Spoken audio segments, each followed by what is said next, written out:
Tonight, the role of Jeremy will be played by the Ultimate Flavor Experience.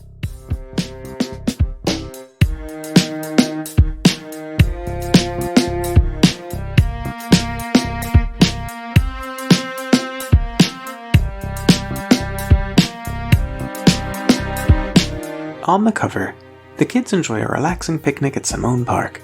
Darren sits under a tree, sprouting multicolored blossoms and half-merged with the local plant life. William and Piero lay on the grass nearby, watching kites drift lazily across the sky. And the Baroness has her face stuffed in a picnic basket, only barely paying attention to the world around her. One particularly large and vibrant rainbow kite bears today's title, Issue 14, A Day at the Park.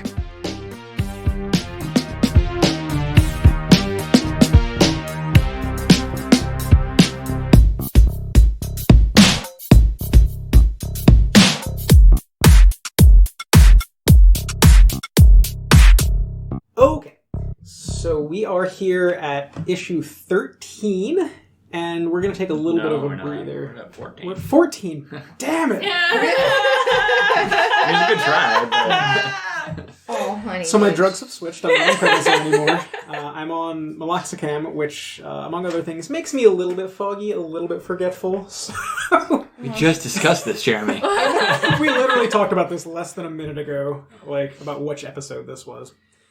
So we're once again off to a really good first minute of audio. Cool. So we're going to take a little bit of a breather after the last arc where we found out some fun things about the Baroness. William and Piero made some life choices. And Darren killed a quarter of a bee-man. He lost weight. It wasn't direct murder. It was indirect murder with a car door.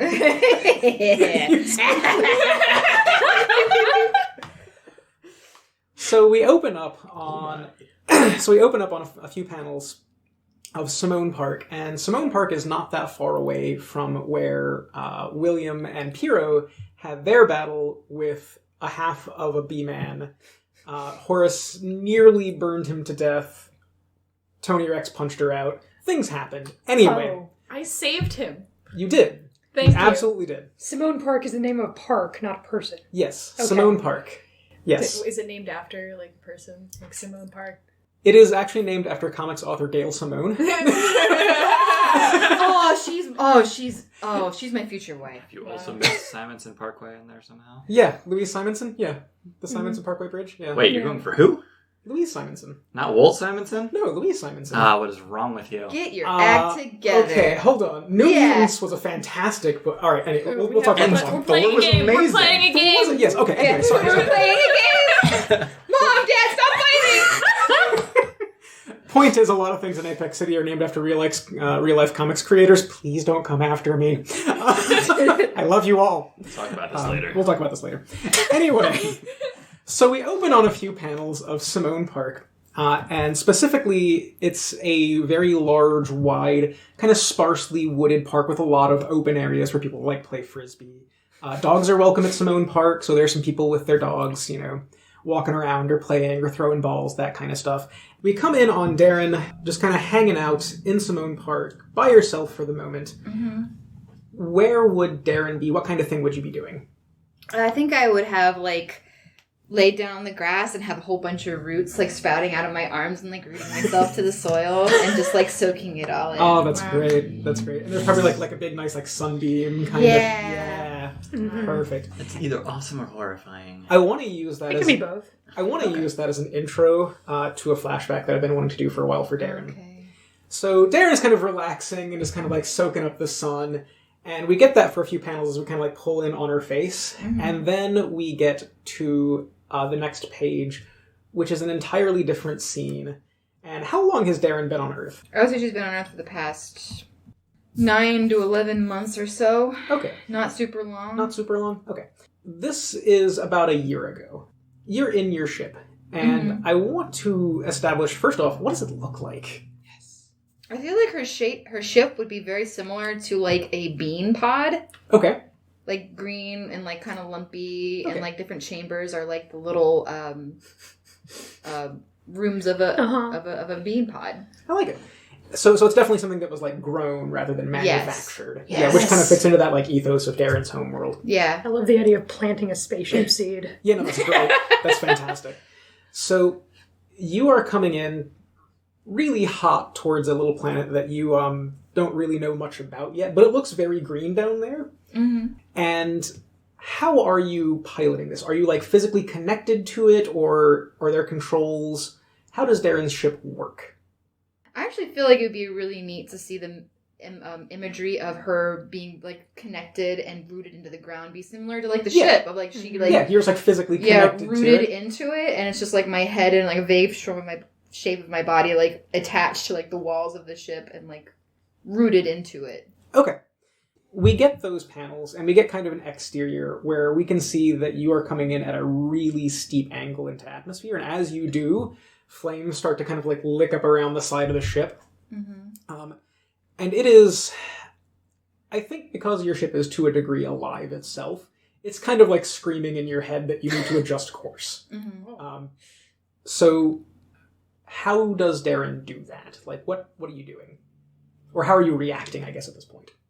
I think there would be some like beads of sap like coming from like my forehead and from my eyes. Mm-hmm. Yeah, of like just from like the stress and the tension and just the fear would be like kind of like sap tears like coming from my eyes. And I feel like the sound would be more like the hissing sound of like when you put wet wood on a fire. Yeah, definitely. And I feel like she would be visibly exerting some force, but I feel like a lot of it would be like out of my control. Like this is not a super pilotable like with controls. I feel like it's a more like a skate pod. Like it's not meant for like long-term travel. Yeah, really big guys. Yeah, and I think and I think one thing that I kind of want to establish is that because Darren ran away, right? This is probably a ship that's meant to be piloted by more than one person. Yeah. So because everything is very connected where you're from. A single pilot is not really ideal for this thing. Yeah. I would like you to go ahead and roll plus freak. Okay. 9. Okay. So the way this plays out is you're coming in very, very hard. You do manage to kind of like lift it up a little bit so that you're not going to crash headfirst into the ground, but there is no way that you as a single person are going to be able to control this, and you know it. And you just sort of slam into a bog, which we get a couple of panels of you coming in like hot, splash, explosion. You slam into a bog, and the ship itself kind of ejects you because it knows that it's stuck, and it's trying to preserve the crew. So it ejects you into a weirdly familiar scene. There's a lot of water, there's a lot of plant life, there's a lot of trees, and you can see just like this big divot that you've kind of torn into this, and your ship is very quickly sinking. Darren probably looks different on this page than we are used to seeing Darren. She does look very different. What does Darren look like? Darren is going to be very, very tall, very, very slender and stocky. She's going to have more than one set of arms. She's going to have multiple sets of arms that look very much like leaves and branches. I would say my head has more of a shape of a pitcher plant. Like I like it. Like that very deep swoop down. I think she'd be different colors, have a lot more... she would not be blooming right now. She'd be in a really high tense situation. So I think she'd be covered more in like a weird slick algae. Like lichen? Yeah, like lichen. Ooh, that's such a good word too. And she would have more than two sets. She would have 3 sets of eyes that like descend up and wrap around her head. And she would have a lot of tendrils that like go from the top of her head on down her back. And down across her arms. So very much less like human looking than we are used to seeing at this point. And right quick, as your ship is sinking, it is sending out a distress call, which again you would know is probably pretty standard in these cases. What does Darren do right quick? Because you probably have time to maybe either grab something from the ship or do something really quickly. Is there anything you would want to save from this place? From my ship? I think I would be trying to like turn off the alarm of like quiet like be quiet, trying to turn off that turn it off. And I think that there would be like my planet is very plant seed like, and I think I would save like very quickly, like save and tuck into like like one of those little heart-shaped pockets, like those blossoms, like that's in my side. A little thing of seeds that's just like a little bit of home. That's all I really have. Okay. That's all I managed to salvage. Okay. And you definitely managed to do that. You know the distress call has pulsed out at least a couple of times before you managed to get it to shut off. Mm-hmm. And you can just hope that nobody picks those up. And you managed to grab yourself a little packet of seeds, and at that point we come back into the park. Mm-hmm. So, William, you've been, it's been about a week. I'm not going to make you roll for your legacy move quite yet, but one thing, Horace is willing to teach you a little bit to try and control what you've got going on. She is emphatically not willing to let you live with her, though. That makes sense. So, where has William been staying for this last week? Oh, no. Keeping in mind that your dad, at the end of the last session, did put out basically a bounty on you as a lost child. Oh, my. Where has he been staying? That's an excellent question. Mm-hmm. Do you have a thought to share? Christina, I have something I really hope happened. Well, the first question I have would be is if me and Piro are getting along any better. So would you say we get along not very well? We don't really know each other at all. It's very hard to communicate with Piro. Maybe that's something you've been working on over the last week is communication. So if we're both hiding out from the public in general. It seems like a... So let's kick that over to Piro then. Yes. How has that been going? I don't think Piro would turn him away. Okay. But I also don't think that Piro feels any sort of possession over this house. That's at true. all. It is. You're actually squatting. So. Yeah. So it's kind of like what? Who am I to say like you can't be here? Like I can't be here either. Sure. So I guess then William is now living in an abandoned house with Piro. How has that living situation been going over the last week or so? What do you guys think? Going quietly. Yeah, pretty quiet. I can't. I probably would be enjoying it more because having someone around who is accustomed to my powers would probably let me do a little bit more. Sure. Because I can't really do a lot when I'm alone. Okay. Yes, Nan. Would the mask still be talking to you if he was around? I don't know if we've ever clarified if he could be heard, by anyone else. So this might be a good time to establish that.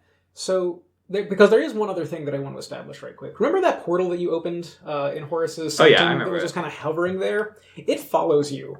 Oh no! You have established a couple of things about this. First off, no one else can see it. Horace can't see it. Piro can't see it. It's just kind of over your shoulder. Whenever you turn to look at it, it's there, and it's about the size of a quarter. And it's straight through to my father's office. Yes. But he could see it. That's a great question. Who knows? You've seen him through it if you look a couple of times, and he hasn't seemed to notice it. That's weird. It is. Okay. So it's there, and it's been there for the last week, and it doesn't show any signs of getting smaller. As far as your mask, you don't know whether anyone else can hear it. It does not speak if there's other people present. Alright, cool. So, whether or not anyone else can hear it, who knows? Yeah. And you guys are kind of getting ready to head out to the park. You know that there's a picnic. You know, your friends are gathering, just as kind of a thing. Are you bringing anything, and if so, what? What do I bring on a picnic? Yeah. I'm going on a picnic. Yeah, when you're homeless and living in an abandoned house, what potato salad would you bring? Mustard or no mustard? It's life's greatest question. Are there eggs in the potato salad? What? What, have you never had potato? Okay, we can talk about this later. We come from different places. Food is different in different places. So, William understands that when a group of people meet, that's something you need to bring something, some kind of food. Mm-hmm. And obviously, he has to bring something very fancy. Okay. But he has no money left. Sure. So...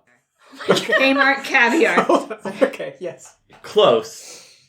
He's actually going to go to one of his favorite fancy restaurants and attempt to steal some caviar. Oh. So are you just going to try and sneak in the back door and just grab it? Or how are you going to try and steal this? I'll be teleporting in. Oh, you're teleporting in to steal the caviar. I'm not going to make you roll for that because this is not a high-pressure situation. Oh, that's fine. So you teleport into the kitchen, and what time of day are you doing this? Because it tends to be needed to be kept cold. Exactly. And the house you're squatting in does not have electricity. So it's going to have to be... You can steal a cooler. So I'm basically going to be disguising myself as with a ski mask and such, as I see in the movies. Okay. Because I assume that's what thieves do. Okay. And then I'm just going to go in the middle of the day when I know they prepare the caviar. Okay. And go get it and then teleport out. Okay. So you pop in, you grab a tray of caviar. The poor kitchen staff, at this point, I mean, obviously, if you're not trying to be subtle about this. No subtlety.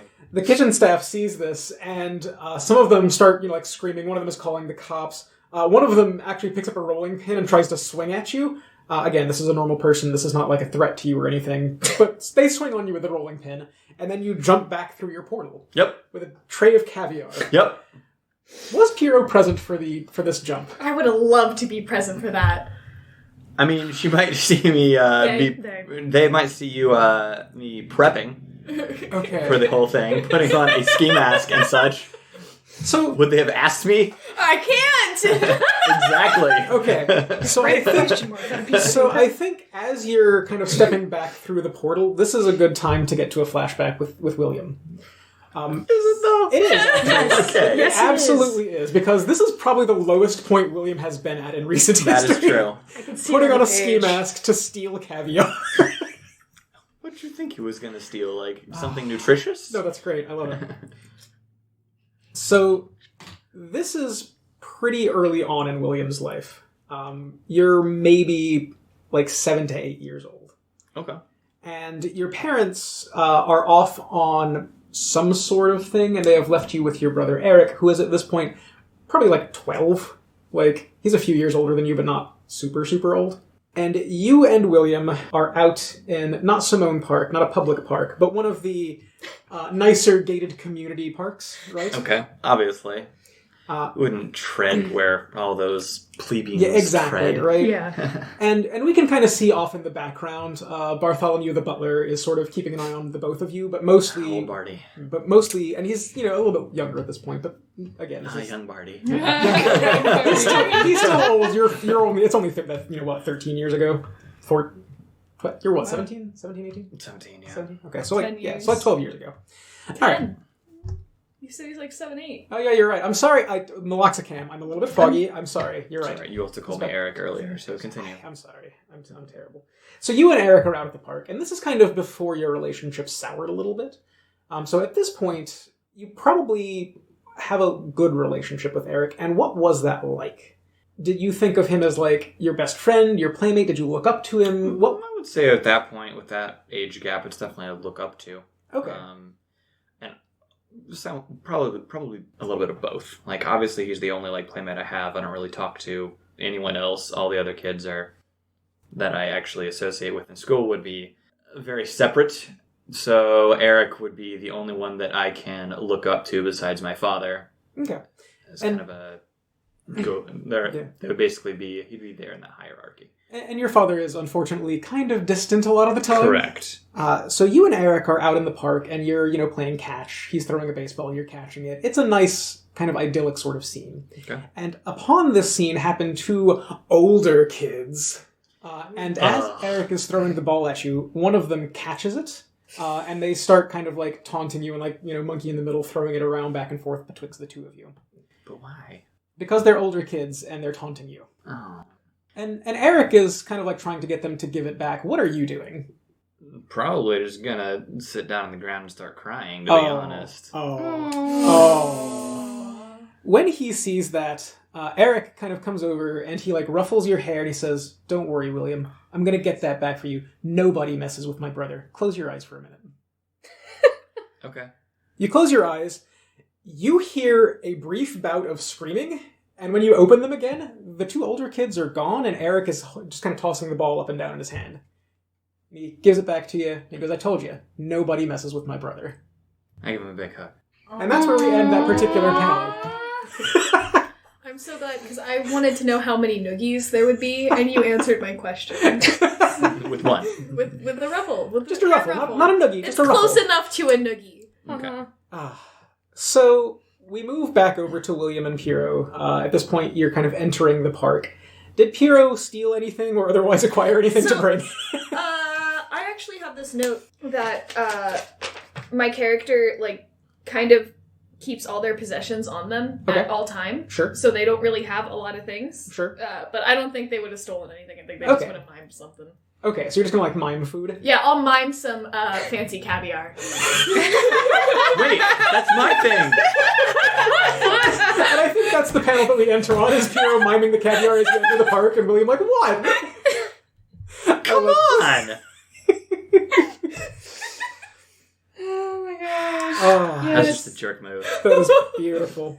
I mime some fancy caviar.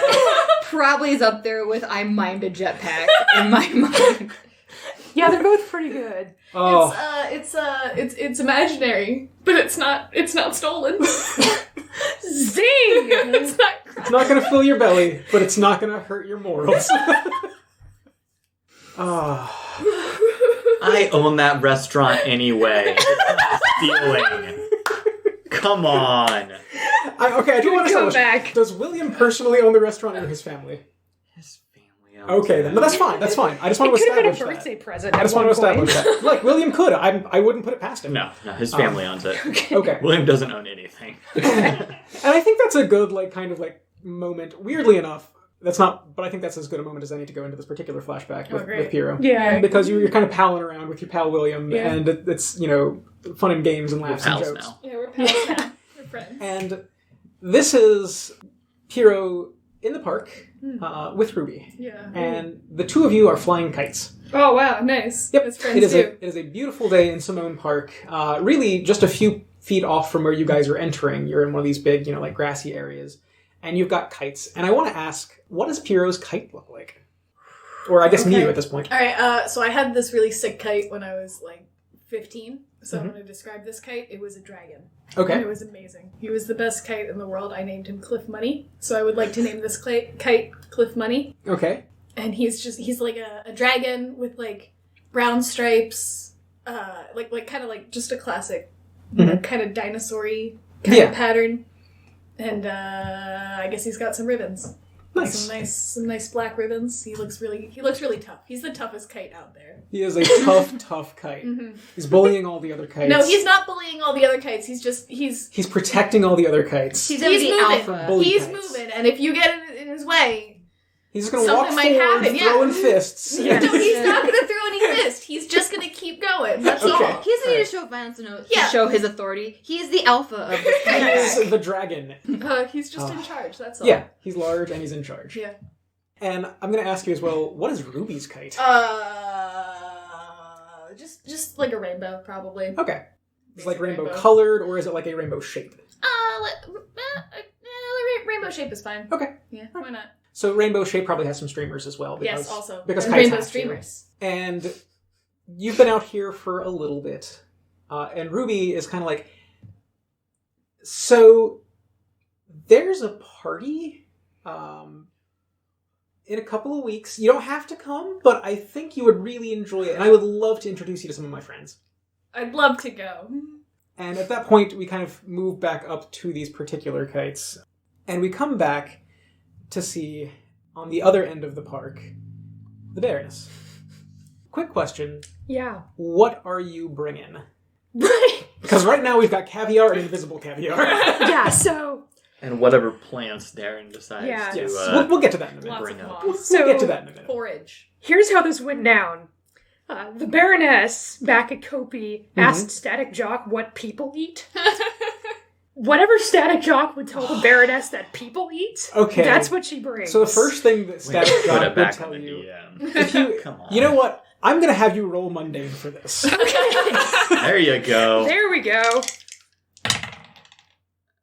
That is a 10. Okay, with a 10 plus, Jacques kind of looks at you, and he tries to parse this question, and he goes, What's the context?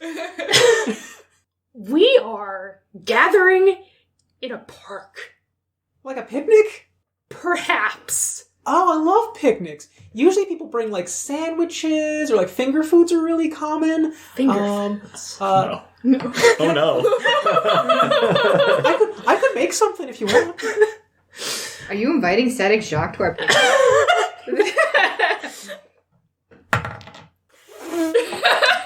Sure, Jock. Go ahead and make something. I'd appreciate that. Awesome. Now we have a brief cut in this particular segment where we move back into the Baroness entering the park. Is Static Jacques there, or did you just take his food and go? Take his food and go! Take his food and go! Would you even know that that's rude? I wouldn't. So if he offered, I'm why just- would you I'm not just- take him at face value? So I'm Don't you just, get so I'm just mad? asking. I am not taking him with me. You're not taking him I'm with just taking his food and Just leaving. taking his And go. food. Yes. Take the food and go. So we get that panel, and you're carrying a basket. It is worth noting that you are still in Puma mode. Yes. So as you enter this park, you are getting a bunch of glances because you've got the tiny little non-functional rhino horn at this point. You've got like cyber cat claws, and like you look like a cross between a bear and a cat. It's honestly pretty cool, but pretty intimidating. Yeah. And you are carrying a basket. Are you actually carrying it, or is it in your mouth? Oh, it's in my mouth. It's in your mouth. Okay. And this picnic basket has in it a bunch of little finger sandwiches, a little container of fried chicken, and probably like a bag of chips. Okay. So Jacques put you together a nice little spread. Very nice spread, And there's of yeah. course the blanket inside checkered it. blanket, the checker. yeah. It's very classic. It's very classic. And we get a cut back on Jacques just sitting at Kopi looking at the probably looking at his Kopi handbook and just like a silent tear rolls down his Oh, this poor kid. Jacques. Jeez. I thought I was bad for stealing. You hurt somebody. I did. Brutally. Oh, poor Jacques. And I have influence over him You too. do. You absolutely. That's why it affected him. God. Poor Oh. Jacques. That's low. Don't make friends with the Baroness. Hey, she's a beautiful person. Take your stuff and inside. stab you in the back.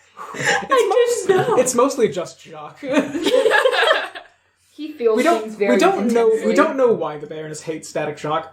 They had that spark. Take a powerful blow. After that. So you come up to Darren. Piero and William haven't quite gotten there yet, and Darren at this point is still kind of rooted into the ground. And I think this is the point where you kind of come back out of your sort of reverie there to see the Baroness with a big basket. And you have seen the Baroness since this particular change, so this is not out of the ordinary to you. But how do you feel about the fact that the Baroness seems to be going through some very rapid physical changes? I think I would be a bit concerned. Like, I would keep it inside because I know that is not polite. But To you have a discuss concern. the blooming patterns of other species. You wanna- That's very personal Gonna experience. give the Baroness a lesson in manners? Or... It's no, it's fine. Question: you know that a picnic was happening. You know that your friends are gathering. What did you bring? I think I would have brought a big pitcher of sludgy water from the bog, like from a bog, like with like all the algae. A big pitcher of bog water. Yeah, I like it. refreshing beverage. That's true. No one else brought a beverage. Yeah, no, That's true. Yeah, that's true. Haha. Yeah, good job. So Bubbles. you've got a giant pitcher of bog water. Yeah. Fantastic. At this point, William and Piero arrive on the scene as well. And I just want a quick couple of panels of this particular picnic. Because this is an odd picnic. So Piero and William both brought caviar in various stages of reality. The Baroness brought traditional picnic food prepared by Static Jacques. Are you going to tell them that Static Jacques made this? Or are you just going to take credit for it? We're just not bringing it up. If someone asks if I made it, I will say Static Jacques made it, but it Okay. wouldn't occur to me to bring Sure. up that someone else made it. So I guess would anyone else have asked? I think I anyone would else- have. Oh, sorry. No, No, you no, you know. Okay. No. Would anyone ask if anyone else made anything? That's a good question. I'm just asking what you guys would do, because Yeah. bear cooking, right? True. I think I would ask if being a good chef is part of the evolution that you're going through. As another skill you've acquired. Is frying chicken parts a part of the evolution of your physiology?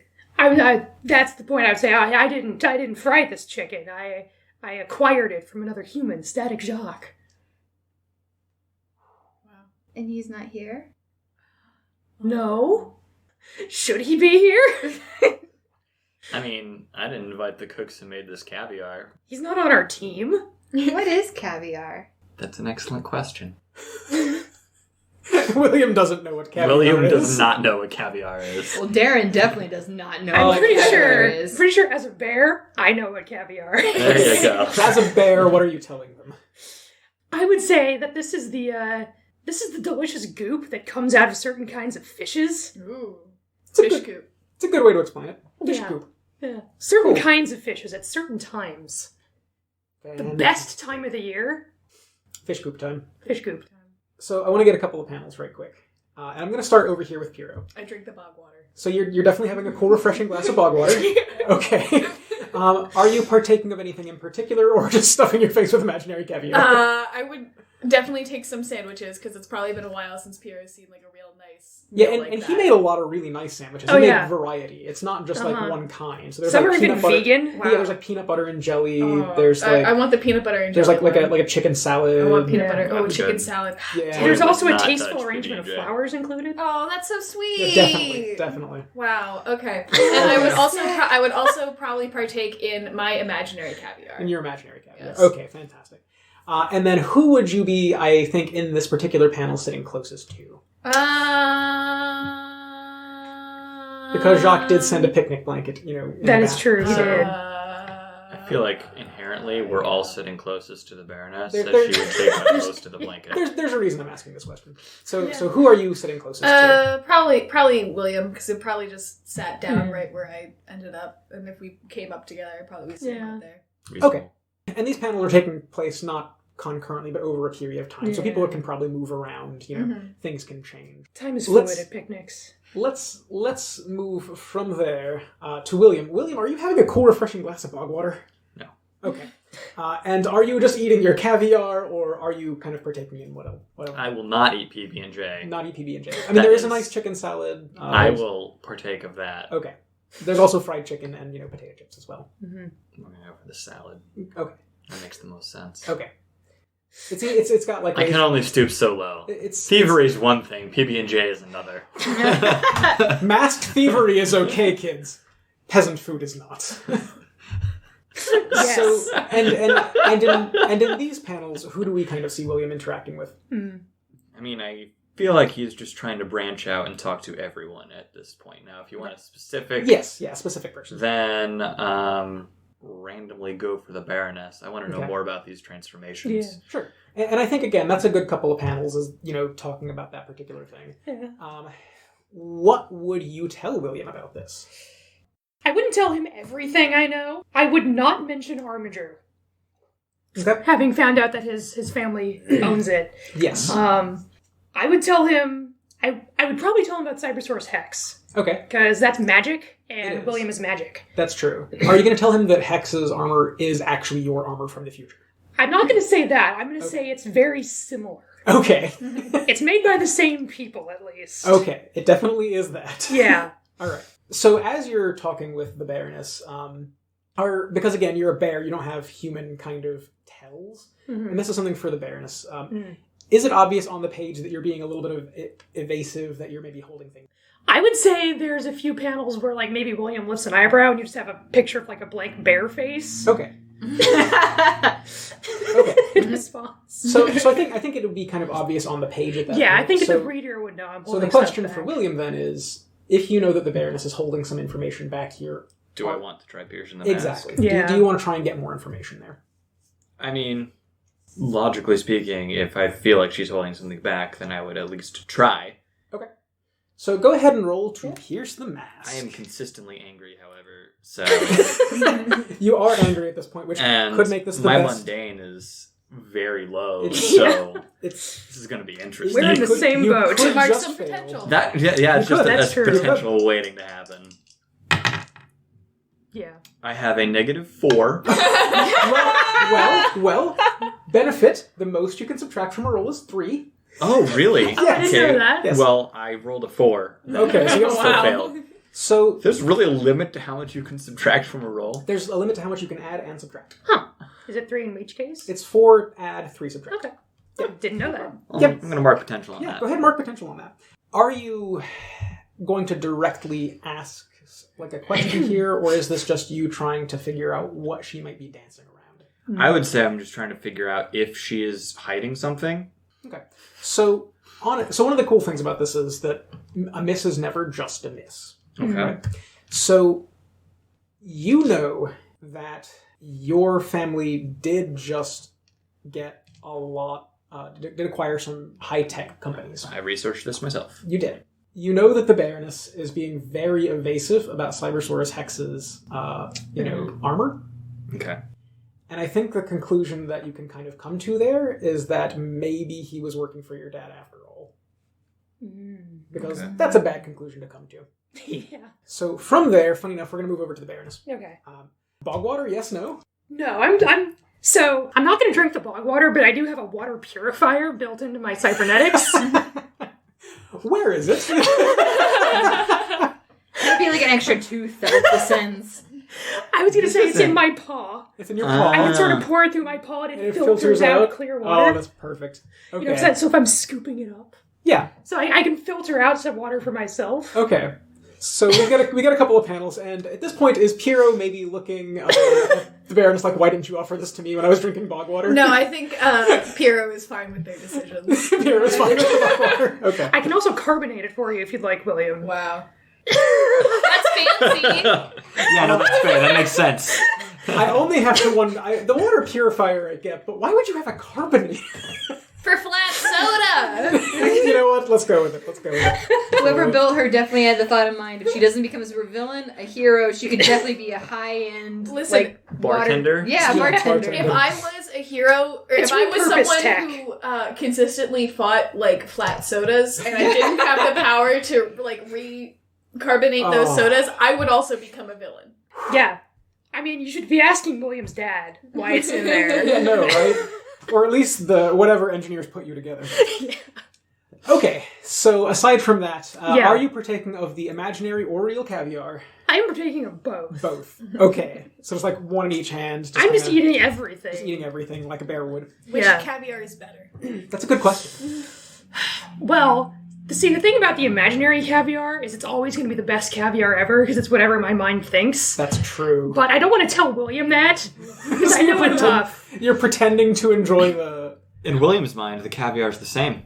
That's Because true. he That's stole his true. favorite caviar. That's so true. therefore, That's true. Oh, And you wouldn't also- even notice. And I wouldn't even also, notice to the be fair, difference. William does think that Piero is just, stealing their shtick. Yeah. So, you think it's the same caviar. No, that's legit. Mm-hmm. And is there anyone in particular at this picnic that the Baroness is kind of talking with? Well, the Baroness is always going to be, is always going to talk with Darren a little bit. Okay. Yeah, I feel like Darren and William primarily, but Okay. I've already So- talked with so- William, so. So we'll go over to it's really Darren. hard to talk to Piero. That's fair. I can't Yeah, It's really difficult. Nobody talks to Piero. Nobody. I'm sorry. Not nobody. You talk don't know to how. me, I just can't talk back. So if the conversation goes in certain directions, you have to mark your doom track. So you're talking with Darren at this point. And Yeah. most of those panels don't really need dialogue. This is just kind of things that are Yeah. happening at a picnic sort of panels. Yeah, I think there's a panel of me playing frisbee with some dogs in the park. And I think in the That's fantastic. and I think in the background of those panels, we do see and this is kind of like the artist threw it in as an afterthought. There's a rainbow kite up in the air there. Ah. And let's get over to Darren right quick. So Bogwater, yes, I assume. Oh, absolutely. That Absolutely. is scrumptious stuff. What of this other delightful Earth food are you trying? I'm probably going to be eating the imaginary... The imaginary caviar. Yeah, because if it's whatever I think it is, That's true. we don't eat fish guts. It looks like it probably looks like fish goop to you. Well, it doesn't. I don't eat fish goop on my planet. Yeah, but that's what the Baroness described Well, it that's a to good you question. as. Oh. What would fish goop be in Darren's head? That's what I was thinking, was something along those lines. It's going to be like a Yeah. very finely, like, seed meal, like ground seed meal, like almond meal. Well, there's also some physical, real Yeah, caviar. there's actual caviar. right That's there. true. You know what it looks like. That's, Yeah. Well, yeah, no, that's true. Yeah.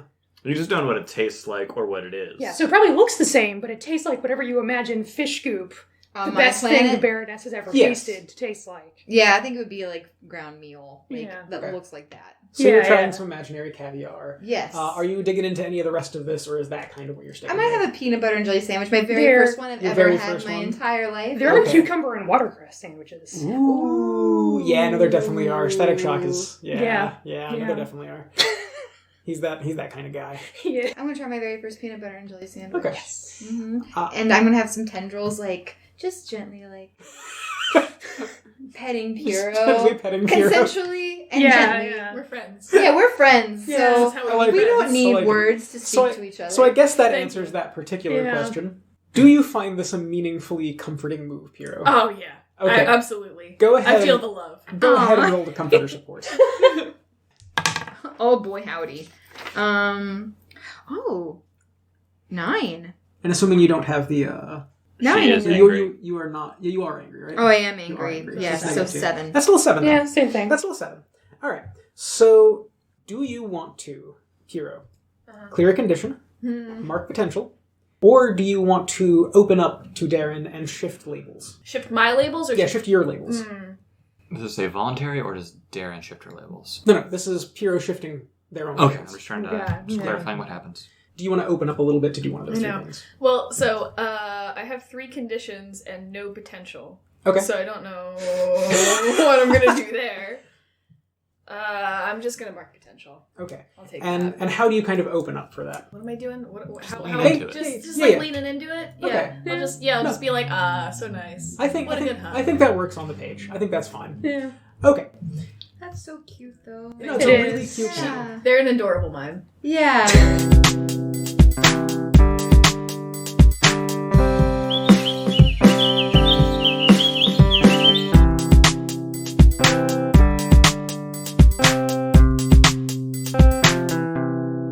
Masks, A New Generation is written for Magpie Games by Brendan Conway. It is made of mushrooms, mayhem, and mimes. Give it your dollars, it is well worth them. The Baroness is played by Christina. Piro is played by Lenny. You can find her on Instagram at catfood. William Infernus is played by Jordan. Darren is played by Nan. Find her on Instagram at Nanjitsu. And the last sort of panel we get of this issue is kind of from over, weirdly enough, just a tree kind of near this, sitting up in the branches with a pair of binoculars and a scowl on her face. Oh no, It's the wrong move. It's Ruby. And we get that one panel, and this is like a big splash page at the end, and there's a couple of things to note about Ruby at this point. First off, rather than the one mask we saw her with last time, she now has 3. Oh no. She's got one on each shoulder, and one just kind of like on her head like a baseball hat. And she's got that scowl on her face as she looks at specifically Darren and Piro being friends. No. And there's just one little word balloon with a very small, like that, like very quiet word that just says "mine."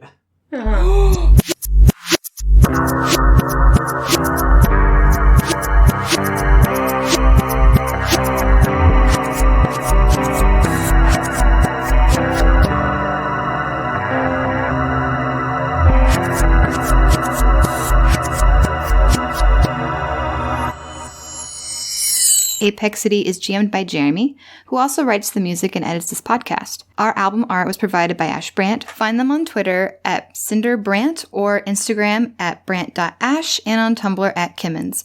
Find us on Stitcher, iTunes, Spotify, or whatever fine podcasts are sold. Follow us on Twitter at Apex City Cast. Thank you for listening, and we'll see you next issue.